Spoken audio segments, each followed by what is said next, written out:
প্রিয় ছাত্রছাত্রীরা, আজকের পর্বে আলোচনা করব তোমাদের উচ্চ মাধ্যমিক বাংলা বিষয়ের তোমাদের দ্বিতীয় যে বইটি রয়েছে, অর্থাৎ বাঙালির শিল্প সাহিত্য সংস্কৃতি ইতিহাস।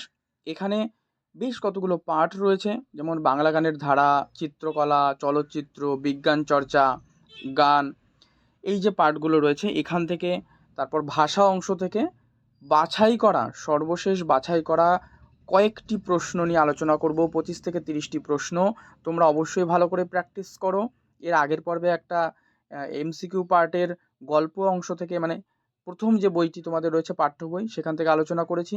অবশ্যই দেখে নিও। এই দুটো পার্ট কমপ্লিট করলে তোমরা 17 একেবারে নিশ্চিত তোমরা কিন্তু পেয়ে যাবে। আর অবশ্যই এর মধ্যে থেকে কিছু প্রশ্ন এসএকিউ পার্টের থাকতে পারে, যেহেতু এসএকিউ পার্ট তোমাদের একটু ব্যাখ্যা করে লিখতে হয় দুটো তিনটে লাইনে বা 20টা শব্দের মধ্যে। যাই হোক, উত্তরগুলো আলোচনা করছি। দেখো, প্রথম বাংলা গানের ধারা থেকে কয়েকটা বলে দিই। একজন উল্লেখযোগ্য কবিয়ালের নাম কি করবে? হরু ঠাকুর। পাঁচালী রচয়িতাদের মধ্যে সর্বাগ্রগণ্য তিনি কে? তিনি হলেন দশরথী রায়। জারি শব্দের অর্থ কি? জারি শব্দের অর্থ কিন্তু ক্রন্দন। টপ্পা গান বাংলায় জনপ্রিয় করেছিলেন কে? রামনিধি গুপ্ত। বলো বলো বলো সবে এই গানটি করেছিলেন কিন্তু রজনীকান্ত সেন। ঠিক আছে, নেক্সট। চারণ কবি নামে প্রসিদ্ধ কে? উত্তর অতুল প্রসাদ সেন। এবার হচ্ছে তোমরা করবে বাঙালি চিত্রকলা থেকে। অভিধানে পট শব্দের অর্থ কি? পট শব্দের অর্থ কিন্তু চিত্র, মানে চিত্র, ছবি।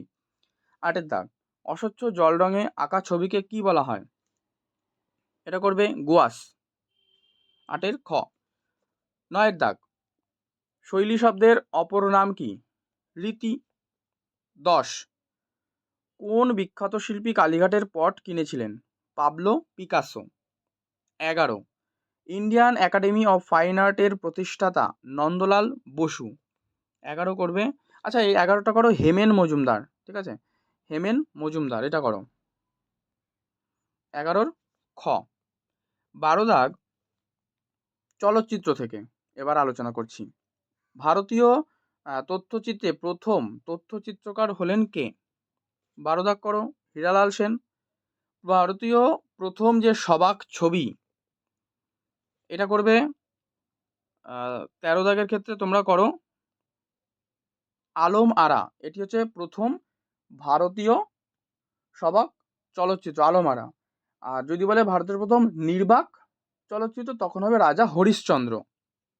আর যদি বলে এবার বাংলার ক্ষেত্রে, যদি বলে যে সবাক চলচ্চিত্র কোনটা, তখন হবে জামাই ষষ্ঠী। আর যদি নির্বাক বলে, দেখো বাংলারই কিন্তু, ঠিক আছে, নির্বাক বললে বিল্লমঙ্গল। সত্যজিৎ রায় পরিচালিত প্রথম ছবিটির নাম কি? উত্তর পথের পাঁচালী। মেঘে ঢাকা তারা চলচ্চিত্রটির পরিচালক ঋত্বিক ঘটক। আর ঋত্বিক ঘটকের শেষ ছবি কোনটা? সপ্তপদী। এটা করো যুক্তি তক্ক গপ্প।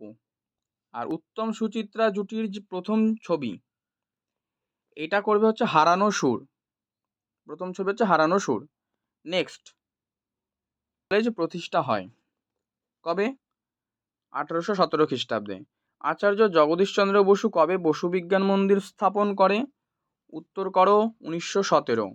বেঙ্গল কেমিক্যালসের প্রতিষ্ঠাতাকে? তিনি হলেন প্রফুল্লচন্দ্র রায়। কার সম্পাদনায় তত্ত্ববোধিনী পত্রিকা আত্মপ্রকাশ করে? উত্তর অক্ষয় কুমার দত্ত। স্কুল বুক সোসাইটির প্রতিষ্ঠাতাকে? উত্তর ডেভিড হেয়ার। এবার ক্রীড়া সংস্কৃতি। ভারতীয় ফুটবলের ইতিহাসে এক স্মরণীয় ব্যক্তিত্ব হলেন নগেন্দ্র প্রসাদ সর্বাধিকারী। ঠিক আছে। 24, বাঙালির সার্কাসের প্রাণপুরুষ তিনি কে? প্রিয়নাথ বসু। বিখ্যাত কুস্তিগীর গোবর গুহর প্রকৃত নাম কি? গোবর গুহর প্রকৃত নাম হলো যতীন্দ্রচরণ গুহ। এটা বেশ ভালো একটা ইম্পর্টেন্ট কোশ্চেন। কলকাতায় কোথায় প্রথম সুইমিং ক্লাব প্রতিষ্ঠিত হয়? উত্তর কলেজ স্কোয়ারে। পশ্চিমবঙ্গের খেলা হাডুডুকে ভারতে বলে কি বলা হয়? কাবাডি। ব্রতচারীর উদ্ভাবক হচ্ছে এটা করবে গুরু সদয় দত্ত। ব্রতচারীর উদ্ভাবক। প্রথম বাঙালি সাঁতারু যিনি বিখ্যাত হয়েছিলেন তিনি হলেন মিহির সেন। এবার হচ্ছে ভাষা অংশ থেকে আলোচনা করব। প্রথম প্রশ্ন হচ্ছে তুলনামূলক ভাষাবিজ্ঞানের সূত্রপাত করেছিলেন কে? Sir William Jones. 2, পারল তত্ত্বের প্রবক্তা কে? পারল তত্ত্বের প্রবক্তা, এটা করো ফার্দিনান্দ শ্বশুর। বাংলায় স্বরধ্বনির সংখ্যা করো 7টি। ল ধ্বনিটি এটা একটা পার্শ্বিক ধ্বনি, ঠিক আছে। 5, উষ্ম ধ্বনিটি হলো করো তালবস্য। 6, তাড়িত ধ্বনিটি হলো ডয় শূন্য র। 7, রূপমূল হলো ভাষার ক্ষুদ্রতম অর্থপূর্ণ একক। 8, একই পদ পাশাপাশি দুবার বসার যে প্রক্রিয়া তাকে বলা হয় পদ দ্বৈত। 9, ল্যাড ধারণার জনক হলেন কে? ল্যাড ধারণার জনক হলেন চমস্কি। এই ল্যাডের সম্পূর্ণ নাম তোমরা লিখে জানাও কমেন্টে অবশ্যই। 10, অন্ন শব্দের আদি অর্থ খাদ্য আর পরিবর্তিত অর্থ ভাত, এটি শব্দার্থ পরিবর্তনের কোন ধারা? এটা হচ্ছে অর্থের সংকোচ। থিসরাস অভিধানের আবিষ্কর্তা হলেন কে? উত্তর পিটার মার্ক রজেট। 12, ভাষাবিজ্ঞানে ল্যাস কি?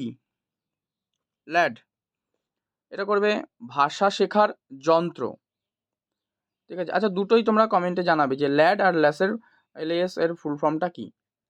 13, উপসর্গ হলো শব্দের শুরুতে বসা এক প্রকার অব্যয়। শৈলী শব্দের যে অর্থ সেটা হচ্ছে রচনা রীতি। গঠনগত দিক থেকে বাক্যের প্রকারভেদ, মানে গঠনগত দিক থেকে বাক্য কত প্রকার? গঠনগত দিক থেকে বাক্য 4 প্রকার। ভাষাবিজ্ঞানের আলোচনায় কোন ভাষার গুরুত্ব অনেক বেশি? উত্তর মুখের ভাষা। তো এই হচ্ছে তোমাদের দ্বিতীয় যে বইটি, অর্থাৎ শিল্প সাহিত্য সংস্কৃতির যে ইতিহাস, বাঙালির শিল্প সাহিত্য সংস্কৃতির ইতিহাস আর ভাষা অংশ থেকে এই কয়েকটি MCQ প্রশ্ন আলোচনা করলাম, এগুলো অবশ্যই ভালো করে দেখে নিও। আর এর আগের পর্বে যে তোমাদের পাঠ্য বইটা যেটা রয়েছে, প্রথম টেক্সট বই যেটা, ওখান থেকে যেগুলো আলোচনা করেছি সেগুলো অবশ্যই দেখে নিও। আর আজকের পর্বটা এখানেই রাখছি। পর্ব ভালো লাগলে অবশ্যই লাইক করে দিও, শেয়ার করে দিও। চ্যানেলে নতুন হলে অবশ্যই সাবস্ক্রাইব করে রেখো।